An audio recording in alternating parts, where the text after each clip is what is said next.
here. Today we will discuss about the difference between organic chemistry and inorganic chemistry. Or we may say, in other words, differentiate the organic compounds and inorganic compounds. जैसा कि organic chemistry में सबसे पहले जो main element यहाँ पर होता है वो कार्बन होता है। मेन एलिमेंट कौन होता है? कार्बन होता है। यहाँ पर नॉट नेसेसरी, यहाँ पर जरूरी नहीं है कि कार्बन हो, एनी एलिमेंट, कोई भी एलिमेंट हो सकता है यहाँ पर इनऑर्गेनिक केमिस्ट्री में। इनका जो मेन सोर्स है ऑर्गेनिक केमिस्ट्री, ऑर्गेनिक कंपाउंड का जो मेन सोर्स है वो प्लांट्स एंड एनिमल्स है, जबकि इनका जो मेन सोर्स है वो आपके पास मिनरल्स हैं एंड नॉन लिविंग, मिनरल्स और नॉन लिविंग है। उसके बाद इनके अंदर जो कंपाउंड्स होते हैं उनमें कोवलेंट बॉन्ड पाया जाता है। इनके कंपाउंड्स में कोवलेंट एंड आयोनिक, कोवलेंट भी होते हैं और आयोनिक बॉन्ड भी होते हैं। इन कंपाउंड्स की low melting point and low boiling point होती है, जबकि इनऑर्गेनिक कंपाउंड्स की high melting point and high boiling point होती है। इनकी जो नेचर है वो नॉन पोलर है, इनकी जो नेचर है वो पोलर है, पोलर एंड नॉन पोलर, इनमें दोनों नेचर पाई जाती है, पोलर भी होते हैं और नॉन पोलर भी होते हैं। ये नॉन पोलर है, इसी वजह से सॉल्युबिलिटी किसमें होंगे? Soluble in non polar solvents. Non polar solvents जो भी होंगे उनमें ये सॉल्युबल होंगे, और ये किसमें सॉल्युबल होंगे? Soluble in polar solvents. ये ज्यादातर पोलर होते हैं, तो इसी वजह से ये सॉल्युबल भी पोलर सॉल्वेंट्स में होंगे। ये इनसॉल्युबल होते हैं, इनसॉल्युबल होते हैं किसमें? पोलर सॉल्वेंट्स में, जैसा कि वाटर, वाटर के अंदर ये डिसॉल्व नहीं होते, जबकि ये इनसॉल्युबल किसमें होते हैं? नॉन पोलर सॉल्वेंट्स में।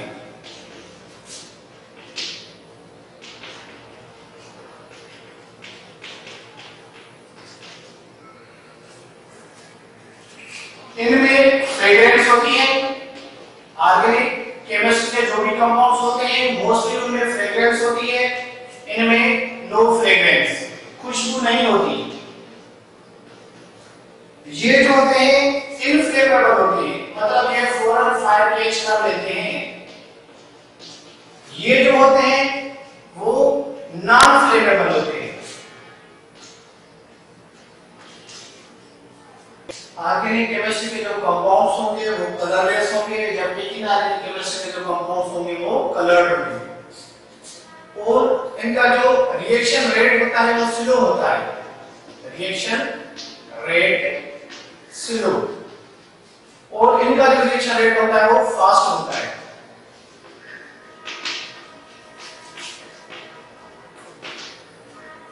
ऑर्गेनिक कंपाउंड जो होते हैं वो पॉलीमर्स बनाते हैं, पॉलीमर।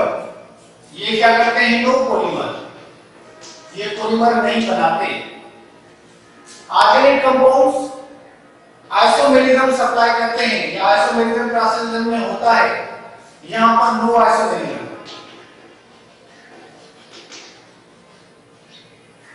इनमें एक फंक्शनल ग्रुप होता है, क्लियर फंक्शनल ग्रुप होता है, जिसके बिहाव पे आप इनकी फैमिलीज को आइडेंटिफाई कर सकते हैं।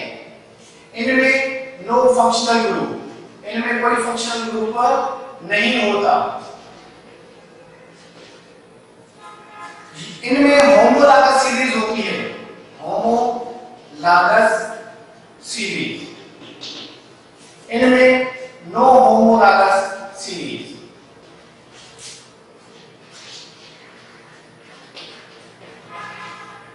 उसके अलावा ये कंडक्टिविटी नहीं देते, ऑर्गेनिक कंपाउंड्स कंडक्टिविटी नहीं देते क्योंकि इनमें आयंस नहीं बनते। No conductivity, no conductivity because no ions are found in solution, चाहे सॉल्यूशन में हो या मेल्टिंग पॉइंट में हो, और मेल्टिंग, चाहे इनको मेल्ट करवाएं या सॉल्यूशन में किसी तरह में डिसॉल्व करें, इनमें आयंस नहीं प्रोड्यूस होंगे, तो इस वजह से कंडक्टिविटी नहीं होगी। ये प्रोड्यूस कंडक्टिविटी, ये कंडक्टिविटी देते हैं, क्यों देते हैं? बिकॉज कंटेन आयंस, इनमें क्या होते हैं? आयंस होते हैं। उसके अलावा ये कंबस्टेबल होते हैं, कंबस्टेबल होने की वजह से नो रेजिड्यू, कोई भी चीज इनके पास नहीं रहती, जैसे कि CH4 plus 2O2 to produce CO2 plus 2H2O, मतलब ये कंबस्टेबल है, इनकी वजह से इनके बाकी पार्ट इसका कोई भी रहता नहीं है। और ये क्या है? नॉन कंबस्टेबल है। और ये क्या करते हैं? रेजिड्यू सप्लाई करते हैं, रेजिड्यू लेफ्ट ओवर करते हैं,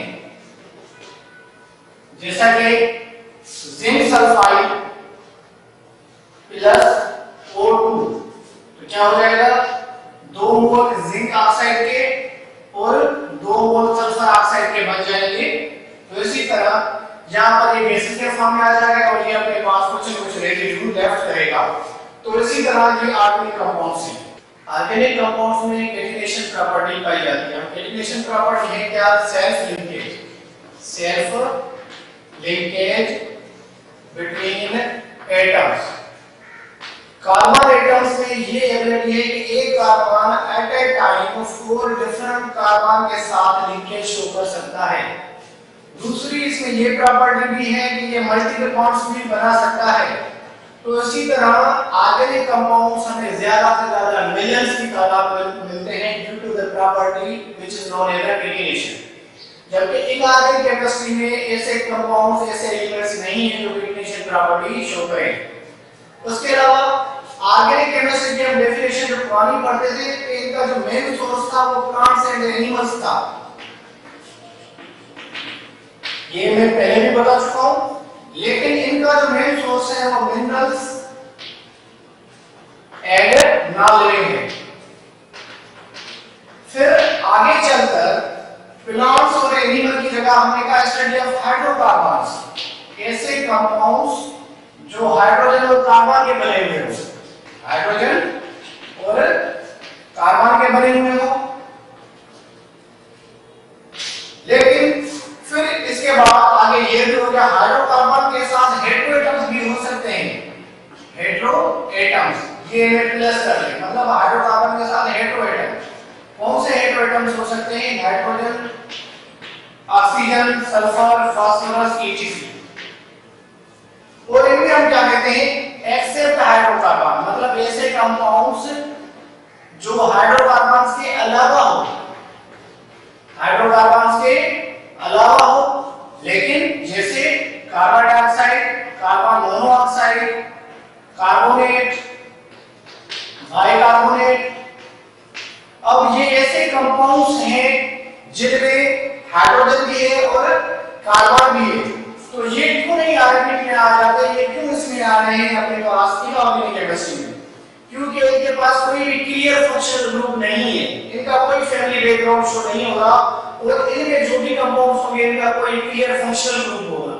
जैसे मैं कह दूं कि RCOOH, अब R जो है हमारे पास अल्काइल फैमिली को शो कर रहा है, ये बता रहा है कि ये कार्बोक्सिलिक फैमिली है। ROH, यहां से आपको पता चला कि अल्काइल के साथ OH लगा हुआ तो ये अल्कोहल फैमिली है। RCOR, अगर ये लिखा हुआ है तो आप समझ जाएंगे कि कीटोन फैमिली है।